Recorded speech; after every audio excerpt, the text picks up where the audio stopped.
day po sa inyo lahat. Welcome po sa aking YouTube channel and then sa aking Facebook page. Ito po, naglalakad-lakad muna tayo doon sa Subic and then pahinga muna sa truck. Mga heavy equipment naman muna ang ipapasilip ko sa inyo.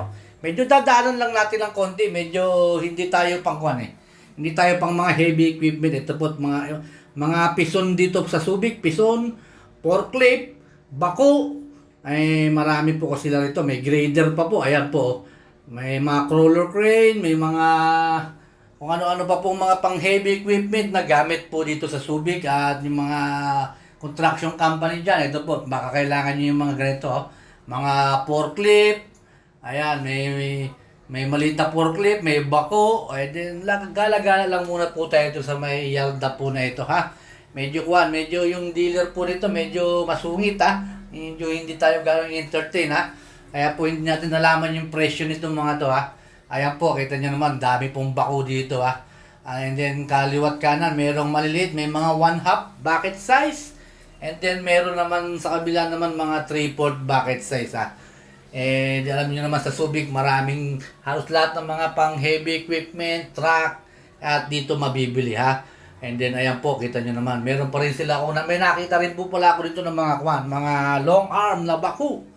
Ayan, mga PC200 yan, ha, DAS 8, and then DAS 8N1, and then ito, may mga kwan ba, may mga kwan din sila, may mga maliliit, tulad ng mga 1/2 bucket size, and then karami po nilang mga bako, ha. Tataka ako sa hindi nauubusan ng bako sa Japan, ha. Laging maraming paninda ang Subic.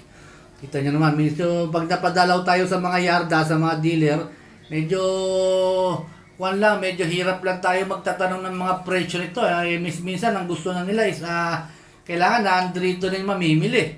Medyo hindi natin ganong kabisado yung mga price list nito, ha. Nagtanong lang tayo ng isang piraso lang na itanong ko rito.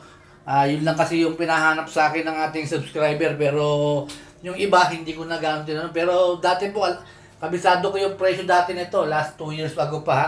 Pero ngayon medyo baka nagtaas na rin sila ng presyo. Ayan, may mga bucket size pa rito mga binibenta, ayan, mga 1/2, mga 1 cubic, ayan.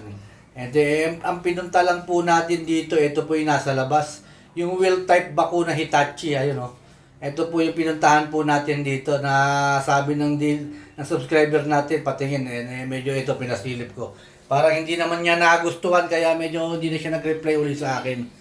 Kaya siguro hindi niya kursunada ang Hitachi na ito. And then maraming salamat po sa mga nanonood sa Subic Truck TV, ha. Medyo ito na nagpapasyal-pasyal lang muna tayo dito sa Subic at nagtitingin-tingin tayo ng mga unit, ha. And then ayan po ang mga nakita ko muna rito sa yada. Ito lang muna ang ipapakita ko sa inyo, mga bako, ha. Ayan po, mga Hitachi, Komatsu, and then 1/2 bucket size, 1 cubic, 3/4.